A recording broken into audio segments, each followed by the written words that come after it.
Кәсіп жынысқа бөлінбейді. Қазір ермен қатар әйелдің де жеке шаруамен айналысуға мүмкіндігі мол.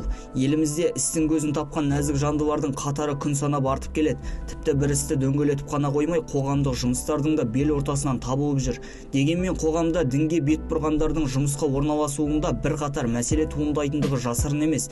Әсіресе жұмыс уақытында намаз оқуға тыйым салу секілді келеңсіз жағдайға тап болғандары да бар. Ал Жазира Мұратбекова мұнымен келіспейді. Оның айтуынша барлығына уақыт тауып, таразы басын тең ұстауға болады.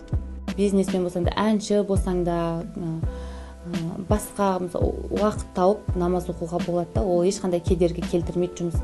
Жалпы кез келген мемлекетте әйел азаматы ұлты мен дініне қарамастан тең құқылы екендігі айтылған. Тіпті кез келген діннің қасиетті кітабында әйелдердің орны ерлерден кем саналмағанына көз жеткізу қиын емес.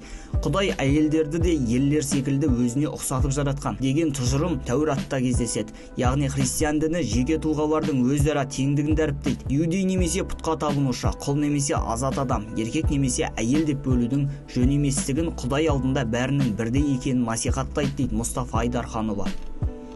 Көптеген жұмыс орындарда болсын, осы әйел азаматтардың, тіпті билік басында да осы әйел азаматтардың көп екенін байқаймыз. Бұл жерде әрине теңдік мәселесі қазіргі уақытта батыс өлкелерде, тіпті әлем бойынша барлығы қазіргі уақытта өз құқықтарын жоғары деп айта аламыз. Сол топқа қоғамның белгілі бір мүшесі ретінде қамтамасыз ету қажет. Бұл кезеңде әрине әйел кісінің жұмыс жасауы, ол ешқандай шариғат бойынша не емес, тыйым салынбаған. Шариғат бойынша өзінің жалпы әйелге қатысты, әйелге тән болатын. Заңгер Бейбарыс Патиевтің Қазақстан зайырлы мемлекет болғандықтан негізгі басымдық азаматтардың құқықтарына беріледі. Әр адам өз қалауы бойынша жұмыс істеп, кәсіппен айналыса алады дейді. Негізінде өзімізде Қазақстанда демократиялық мемлекет болғандықтан әйел азаматтар мен еркек азаматтардың, ер азаматтардың құқықтары тең. Әрқайсысы өзінің қалаған жұмысын істеуге, қалаған кәсібін жүргізуге олар құқылы. Оны ешкім шектеуге, қыз азамат мынандай жұмыс істеуге болмайды деген шектеулер болмау керек. Ондай жоқ бізде Қазақстан заңнамада.